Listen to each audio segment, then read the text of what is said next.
If white people achieve anything in any way, well, that's white supremacy. And with this in mind, it actually starts to make a perverted kind of sense when they say math is racist, grades are racist, proper English is racist, diet and exercise are racist. Any area in which black Americans fall short, that's white supremacy. Everything is white supremacy. Mr. Reagan. Over the past couple of years, leftists have been declaring just about everything white supremacy. At first, it was just a new label for the same old lie. Straight white men are evil, they claimed. Specifically, conservative straight white men, and especially Trump supporters. The January 6th protest is a perfect example of this. A protest that had literally nothing to do with race was labeled white supremacy because, well, that's what the left does. Such accusations have become so common that we hardly tend to notice them anymore. The typical conservative might respond to this kind of accusation with, what? But then we'll just dismiss it as, ordinary leftist insanity. But recently, these claims have started getting a little weird. Weird even for crazy Democrats. The left started claiming that the criminal justice system was a form of white supremacy. They've labeled merit-based admissions, grades, and also hiring practices as white supremacy.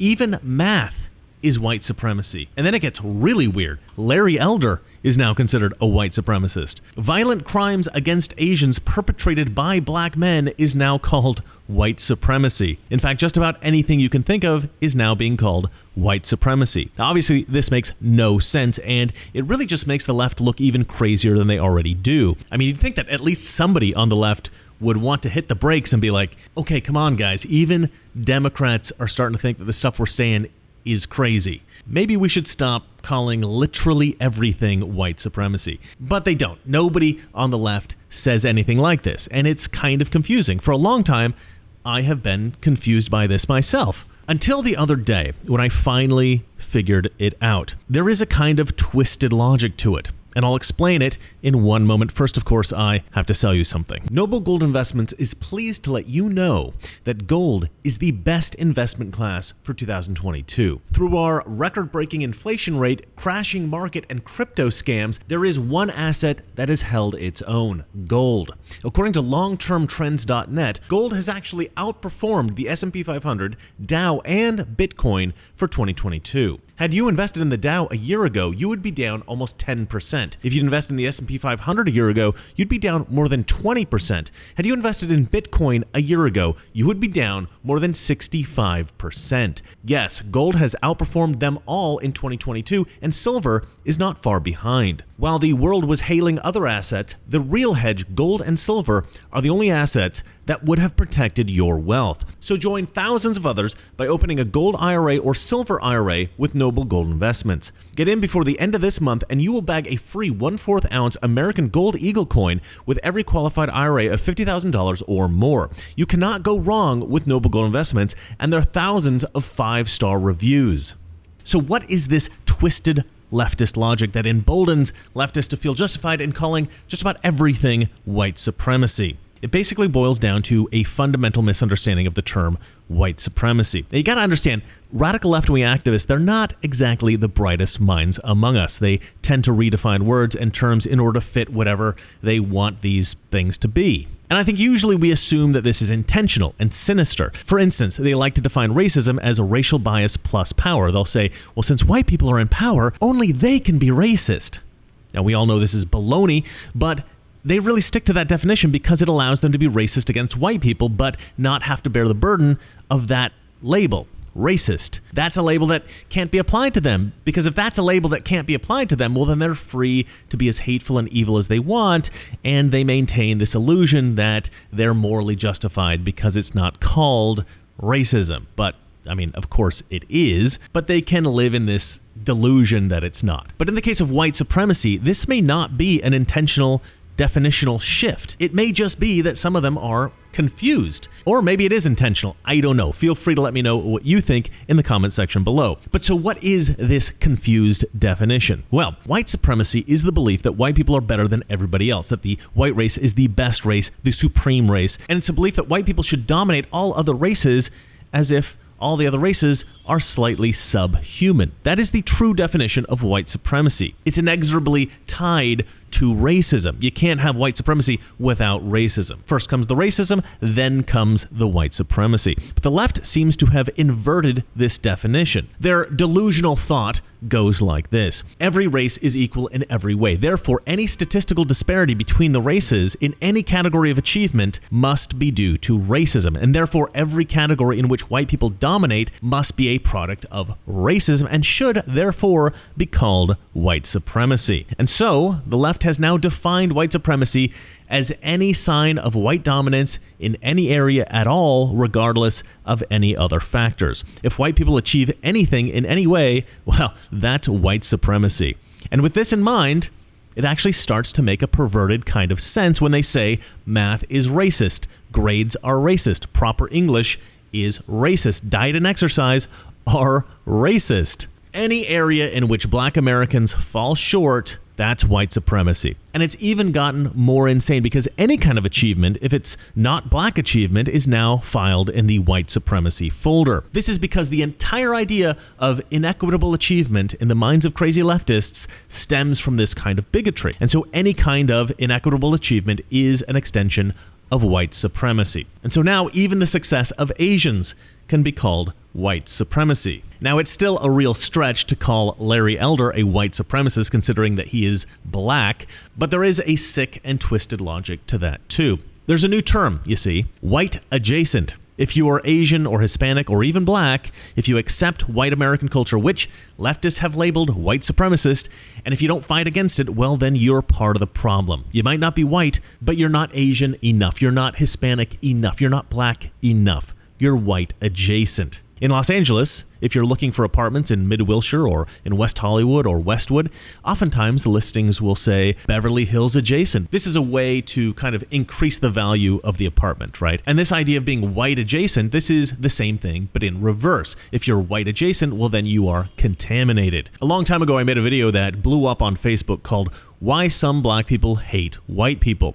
And I talk about my friend Liz, a Black girl that I knew back when I lived in Portland, Oregon. And Liz once admitted to me that she hates blonde women because when she was a child, there were blonde girls at her school that she thought were prettier than her. She thought that they were prettier than her. And so even though these girls were very nice to her, their mere presence gave her this kind of complex. She was traumatized by her own perception of being fatter and uglier than these girls. And though I sympathize with Liz, it didn't make sense to me that she would still, as an adult, hate blonde women. Like, why resent somebody just because you perceive them as superior to you in some way? You'd think that as an adult, you would reconcile your own insecurities by recognizing your own value in society. And if you don't think that you have a great deal of value, you'd think that you'd just push yourself to become a more high-value person to better yourself. But with Liz, she just fixed onto this resentment. Blonde girls to her were the enemy, and she would always hate them. She would always just hate them. And thinking about Liz and her irrational resentment and her own perception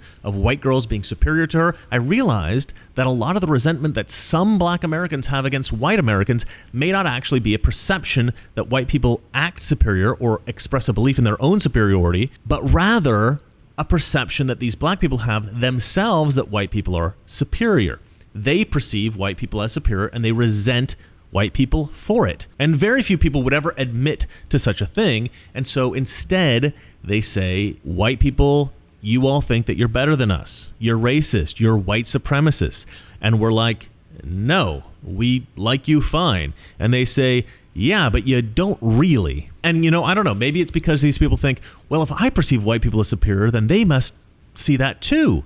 I mean, how could they not? And that's the thing. A lot of us assume that everyone perceives the world in exactly the same way that we do. And I can't tell you how many Black people have said to me, Chris, everybody's a little racist.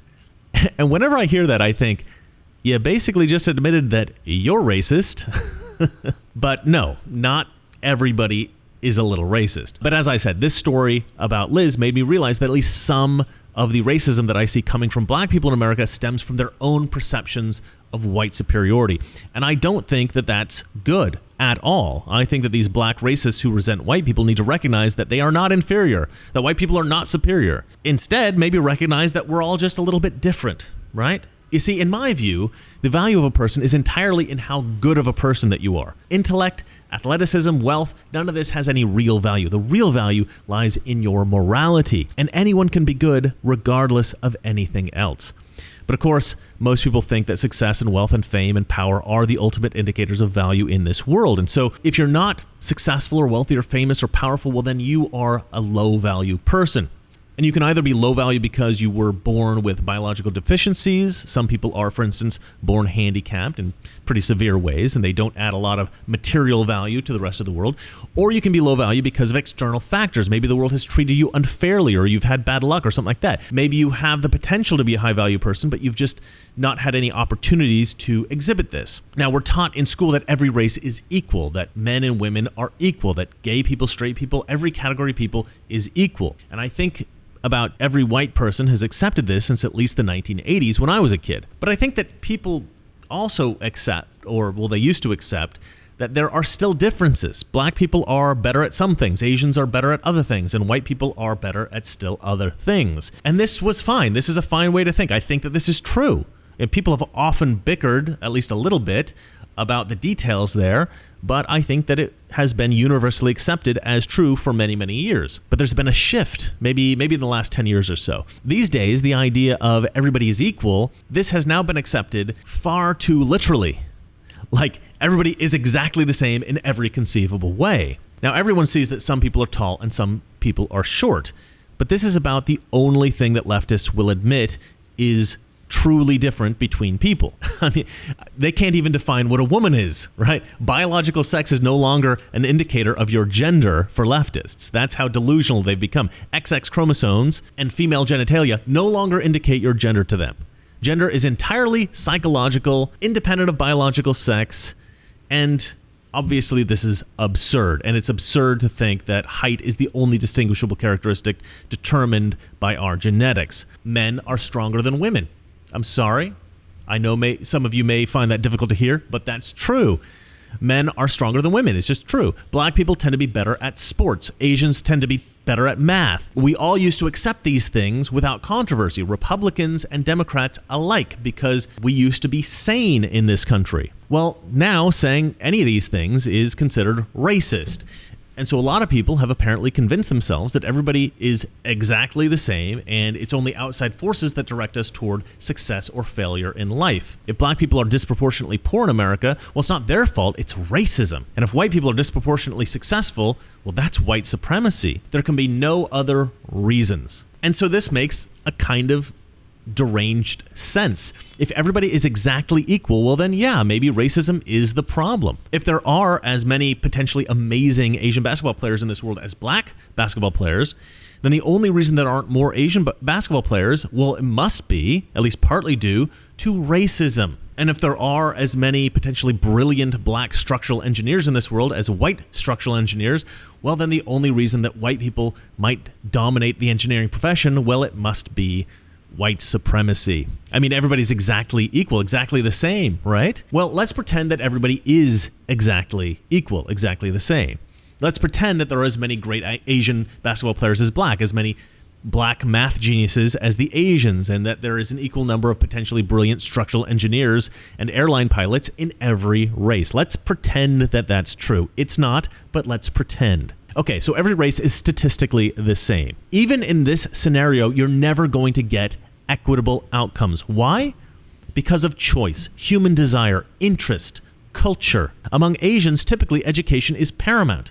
Asian parents famously encourage their kids to study hard and to become doctors or lawyers, stuff like that. Black culture in America has moved away from the church, sadly, and it's much more strongly influenced by rap culture. And the legacy of criminal gangs from the 1980s and 90s still asserts a strong influence on black Americans. And so you've got a culture that admires flash and wealth and fame over traditional Christian values. Many black kids dream of being a rap star or an athlete. Black culture doesn't tend to encourage studying and becoming a doctor as the Asian cultures do. And then, within this context, you have individual desire. You can sit and try to convince a child to like Brussels sprouts for hours, but if they don't like Brussels sprouts, it's never going to happen. With gender, I think this is an even more pronounced problem. Insisting that girls become coders and engineers and politicians and CEOs is, I think, one of the greatest follies of our current culture. But it is just as ridiculous and just as futile to try to insist that a black man should become a doctor when he wants to be a football star. And I say this as somebody who has a good friend who is a black doctor. The reality is that you will surely be able to convince some people to turn against their nature, to abandon their dreams, to try to be something that they don't want to be. But in order to have equitable outcomes, you will have to either convince a critical mass of people to turn against their own personal interests, or you'll have to hire people who are utterly unqualified for the positions that you want to see them in, and you have to pay them far more than they're worth. To make sure that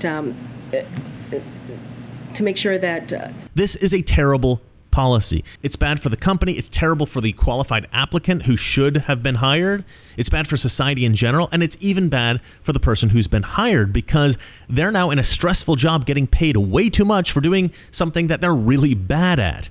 This is not a good way to live. The reality is that the reason we don't have perfectly representative distribution of races in every profession is not racism. There is a multitude of reasons, most of which have to do with individual choice and personal desire. We cannot, as a society, assume that any racial disparity in achievement in any area of life is an indication of racism. But that is indeed what the left has done. Every racial disparity in achievement is now considered a result of white supremacy. In fact, I suspect that leftists are on a path toward defining any disparity of any kind as white supremacy. They already include gender disparity in this. Most kinds of merit-based assessment has been called white supremacy. Soon, winning a game of football is going to be considered white supremacy. If you beat somebody in cornhole, it'll be called white supremacy. And it's pretty obvious where this is all leading. There should be no winners. There should be no losers. Everybody must be the same, uniform, identical. We must all do the same level of work and be paid the same. We must embrace the new Marxist utopia. Marxism is the most destructive system ever implemented by the major governments of the world, and it's always sold with the same twisted promises of equity. So next time you hear the term white supremacy, you'll know they probably actually mean some insignificant disparity in achievement caused by factors that have nothing to do with race at all. They're just using the term white supremacy to gaslight you, to convince you that this little disparity in the world, well, this is caused by evil white racists. But I've said it many times before, and I will say it here again. White people are the least racist people on the planet. And let me include this. Our success, the disparate success white people enjoy in the world today, is probably due mostly to the fact that we developed the entirety of Western civilization. If we're going to divide people up by race, which is pretty stupid really, but if you want to do that, then let's maybe consider that if white people developed Western civilization, it kind of makes sense that white people would be the ones who inherit the wealth of that civilization. Maybe. That's just a thought. Let me know what you think in the comments section below. That's it for me, and remember, it's not that liberal friends are ignorant, it's just they know so much that is not so. Good night. What is fascism? Fascism is private ownership, private enterprise, but total government control and regulation. Well, isn't this the liberal philosophy?